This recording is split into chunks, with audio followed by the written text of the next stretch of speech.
কলের পাইপ কাটাকে কেন্দ্র করে প্রতিবেশীর সঙ্গে গন্ডগোল। প্রতিবেশীর হাতে খুন মা, মাকে বাঁচাতে গিয়ে জখম মেয়ে। ঘটনাটি ঘটেছে মুর্শিদাবাদের বেলডাঙার 22 পল্লী ঘোষপাড়া এলাকায়। মৃতের নাম সীতা ঘোষ জমাদার। আশঙ্কাজনক অবস্থায় মুর্শিদাবাদ মেডিকেল কলেজ হাসপাতালে ভর্তি তার মেয়ে রূপালী হাজরা। স্থানীয় সূত্রে জানা গিয়েছে, সীতা ঘোষ জমাদারের বাড়ির পাইপলাইন বাইরের বেরিয়ে থাকায় পড়শি বুবাই ঘোষের পায়ে লাগে। এই নিয়ে বিবাদ শুরু হয়।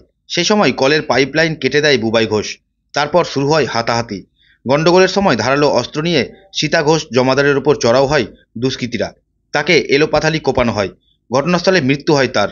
মাকে বাঁচাতে গিয়ে গুরুতর জখম হয় মেয়ে রূপালী হাজরা। তাকে ভর্তি করা হয়েছে মুর্শিদাবাদ মেডিকেল কলেজ হাসপাতালে। ঘটনায় অভিযুক্ত বরুণ ঘোষ ও বুবাই ঘোষকে ইতিমধ্যেই গ্রেপ্তার করেছে বেলডাঙ্গা থানার পুলিশ। গোটা ঘটনার তদন্ত শুরু করেছে পুলিশ।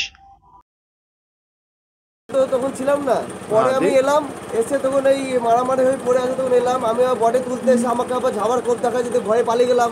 আধ ঘন্টা পরে একটা পেশেন্ট যদি পড়ে থাকে সে কোনোদিন বাঁচবে না।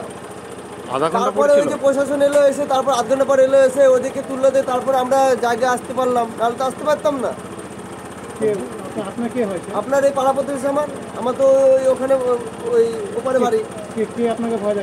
ওই উনি যে মানলো তো সে হাতে তলোয়ার আছে, মানে ধারালো তলোয়ার, আমার ভয় লাগছে আমার আসতে। কি নাম ওই যে যারা মেরেছে? বরুণ ঘোষ মেরেছে এবং বুবাই ঘোষ, দুই ভাই ওরা। বুবাই তো আটকা ছিল ওর ভাইকে, অস্ত্র মেশে কেড়ে নিচ্ছিল, তাও পারলো না, তাও মানে সে তার আগ। হ্যাঁ, ঝামেলাটা আমি জানি না, ঝামেলাটা হয়তো জল টল নিয়ে কোনো পাইপের এরকম প্রবলেম নিয়ে হয়তো হচ্ছিল। আপনি নিয়ে গিয়েছেন?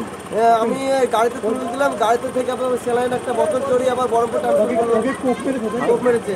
এখন কি অবস্থা, মারা গেছে না? কোপ মেরেছে, এ হাতে ধরুন, এই হাতটা এখানে লেগে আছে হালকা, এই আঙুলে 3টা আঙুল নেই, এদিকে কোপ মেরেছে, মাথায় একটা কোপ মেরেছে, এই চহলে ঘাড়ে কোপ, মানে কোপটা এখানে লেগেছে, লেগে একটু পুরো ঝুলছে, ঠিক আছে। আর এই হাত তো নাই বলে চলে, এখানে হয়তো লেগে আছে, আর 3টা আঙুল নেই।